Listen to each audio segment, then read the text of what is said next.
një lokacion të tretë në Zubin Potok, ku dyshohet se ka mbetje mortore të viktimave të luftës në Kosovë. Krye negociatori i Kosovës për dialogun me Serbin, Agrom Bajrami, i ka kërkuar Bashkimit Evropian që ta shtoj presionin ndaj Serbisë për zbatimin e zotimeve lidhur me zbardhjen e fatit të zhdukurve gjatë luftës në Kosovë. Ai tha se ja ka përcjell shqetësimet për zhvillimet e fundit, emisarit e posaçëm të BE-s në dialogun Peter Sorensen, dhe ka kërkuar që Serbia të zbatoj plotësisht angazhimet e marra në deklaratën për personat e zhdukur. Sipas tij, kjo nënkupton sigurimin e qasjes së pakufizuar në arkivat shtetërore serbe, si dhe mbrojtjen e personave që ofrojnë informacione për fatin e të zhdukurve. Bashkimi Evropian ka përsëritur thirrjen ndaj institucioneve të Kosovës që të ndalin rënimin objekteve në veri derisa të përfundojnë të gjitha procedurat gjyqësore. BE ka shprehur keqardhje që Kosova nuk i ka përfillur thirrjet e mëhershme për ndërprerjen e këtyre rënimeve rreth liçenit të Ujmanit. Këto deklarime i ka bërë gjatë një konference për media Anita Hipper, zëdhënëse e BE-s për politikë të jashtme dhe siguri. Çdo hap në drejtim të kundërt, përfshirë edhe shembjet, duhet të pezullohet derisa gjykata kompetente të nxjerrin vendimin përfundimtar lidhur me ankesat, ka thënë zëdhënësja e BE-s. Kryetari i Lëvizjes Vetëvendosje Albin Kurti do të takohet sot me kryetarin e Lidhjes Demokratike Lumir Abdigjiku në kuadër të përpjekjeve për krijimin e institucioneve të reja. Takimi është paralajmëruar në orën 18 dhe vjen pas ftesës që Kurti u dërgoi liderëve të partive parlamentare për takime të ndara. Ftesës ju përgjigj pozitivisht vetëm kryetari i LDK-s, ndërsa kryetari i Partisë Demokratike të Kosovës Bedri Hamza dhe ai Aleancës për Ardhmërinë e Kosovës Ardian Gjini e refuzuan pjesëmarrjen. Kurti ka deklaruar se mbetet i përkushtuar për konstituimin sa më të shpejt të institucioneve, duke theksuar se në takimin me Lidhjen Demokratike të Kosovës shkon me vullnet të mirë dhe gatishmëri për të arritur një marrëveshje politike. Fatkeqësisht, dy partitë e tjera nuk e konsideruan të nevojshme apo të arsyeshme që të takohemi. Unë mendoj ndryshe. Përderisa me AK-n nuk kemi fare që takohemi përsëri me kryetarin e PDK-s,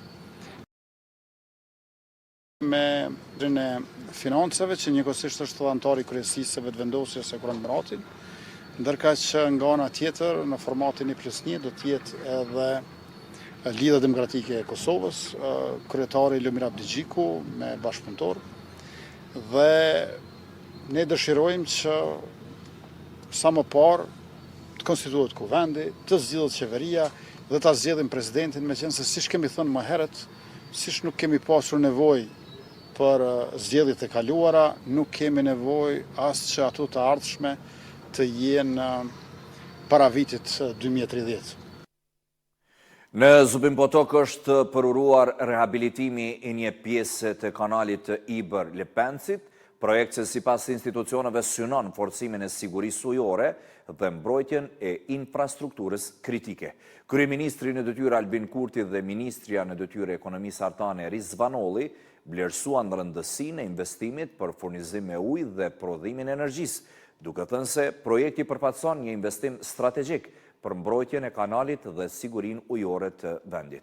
Kryeministri në detyrë Kurti po ashtu vizitoi në Mitrovic punimet në urën e 3 mbi lumin Ibër.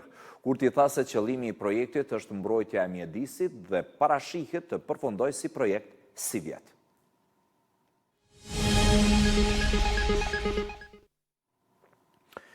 Kontrollet e Agjencisë së Ushqimit dhe Veterinarisë kanë evidentuar mospërputhje në disa produkte të qumështit në tregun e Kosovës.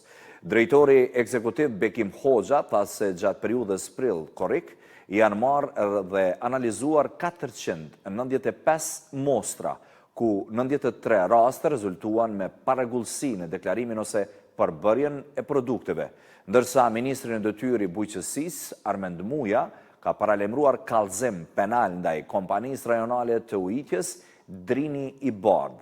Sipas tij, kjo kompani ka keq përdorur dhe shkelur një marrëveshje për sistemin e ujitjes. Kanë identifikuar një numër të madh mospërputhjesh. Nga analizat laboratorike janë evidentuar disa mospërputhje në nivel përbërësi. Nga gjithsej 93 mospërputhje të identifikuara, 46 raste ka të bëjnë me pranin ose deklarimin e vajit palmës. Kjo përfaqëson pothuajse gjysmën e të gjitha mospërputhjeve të evidentuara gjatë aksionit dhe bën vajin e palmës çështjen më të shpesh të identifikuar gjatë kontrolleve tona. Analizat tona që janë realizuar në laboratorin e AUV-it, se në mbi 91% rasteve të mospërputhjeve, përbërësit nuk janë deklaruar në etiket në mënyrën e kërkuar bazuar legjislacionit në fuqi. Bazë të informacionet që kemi pranuar nga Ministria e Ekonomisë, qumështore tona, në rastin specifik Abrazeni, e përdor ujin e sistemet ujitjes. Uji në bazë të rregullorës për higjenë duhet jetë vetëm i trajtuar, vetëm uji i pijes. Sigurisht Drini i Bardh, që është kompania që ne dyshojmë ka keq përdorur dhe ka shkelur një marrëveshje me kuptimin që ka pasur me Ministrinë e Bujqësisë, ujin që ne kemi financuar për të ndihmuar fermerëve të Istokut, ne dyshojmë që është rikanalizuar për ta furnizuar jashtëligjshëm Abrazel me ujë të pijes. Sot ka iniciuar rishikimin dhe ndërprerjen e marrëveshjes së mirëkuptimit pikërisht me këtë kompani, i kam kërkuar që mbi bazën e çfarë leje ujore e kanë bënë një gjë të tillë, sepse fillimisht kanë thonë që nuk e furnizojnë, po pastaj të ballafaqur me gjetjet tona, ata e kanë pranuar, po thanë që vetëm për cisternat qumshtit. Për të na lehtësuar, po vërtet ajo shkelje e ligjit, edhe për këtë rast, po ashtu do të bëhet thallëse penal nga Ministria, edhe gjitha marrëveshjet do të rishikohen në mënyrë që shkelje të tilla, ujin e fermerit, për ujitje, që ka financuar Ministria e Bujqësisë, nuk mundesh me marrë me përdor për ujë të pijes. Shoqata e qumështorëve e Kosovës ka reaguar pas prezantimit të rezultateve të analizave në sektorin e qumështit. Ata vlerësojnë se gjetjet e prezantuara lidhur me përdorimin e vajit të palmës dhe qumështit pluhur konfirmojnë shqetësimet që sipas tyre janë ngritur prej vitesh. Shoqata kërkon që përdorimi i vajit të palmës dhe qumështit pluhur në fabrikat të përpunimit të qumështit në Kosovë të ndalohet plotësisht. Po ashtu ajo kërkon hetim të plot të produkteve të dyshuara dhe që personat e përfshirë të mbajnë përgjegjësi ligjore.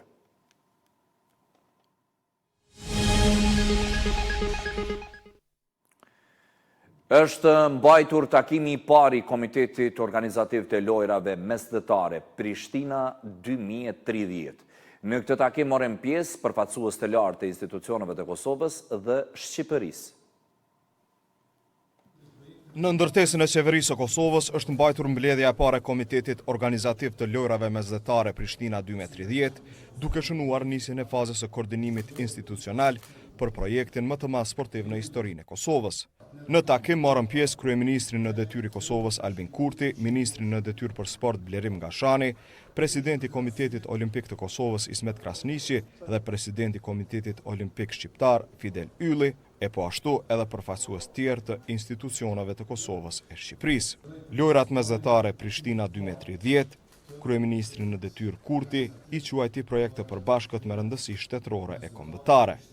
Lojrat mesdhetare Prishtina 2030 nuk janë vetëm projekt i sportit, janë projekt strategjik shtetëror dhe mundësi për ta dëshmuar aftësinë tonë për të organizuar ngjarje ndërkombëtare sipas standardeve më të larta. Prandaj pres që puna jonë të karakterizohet nga bashkëpunimi, nga bashkërendimi, profesionalizmi dhe përgjegjësia. Gjatë mbledhjes u theksua përkushtimi i qeverisë për realizimin e këtij projekti strategjik shtetëror, ndërsa Komiteti Organizativ u vlerësua si mekanizmi kryesor që do të koordinojë punën mes institucioneve dhe zbatimin e projekteve infrastrukturore. Lojrat mesdhetare Prishtina 2030 do të jenë ngjarja më e madhe e sportit organizuar ndonjëherë në Kosovë dhe një mundësi e mirë për të dëshmuar aftësinë e vendit në organizimin e eventeve të mëdha ndërkombëtare. Kjo ishte tëra për këtë edicion të lajmeve, ju falenderoj për vëmendje.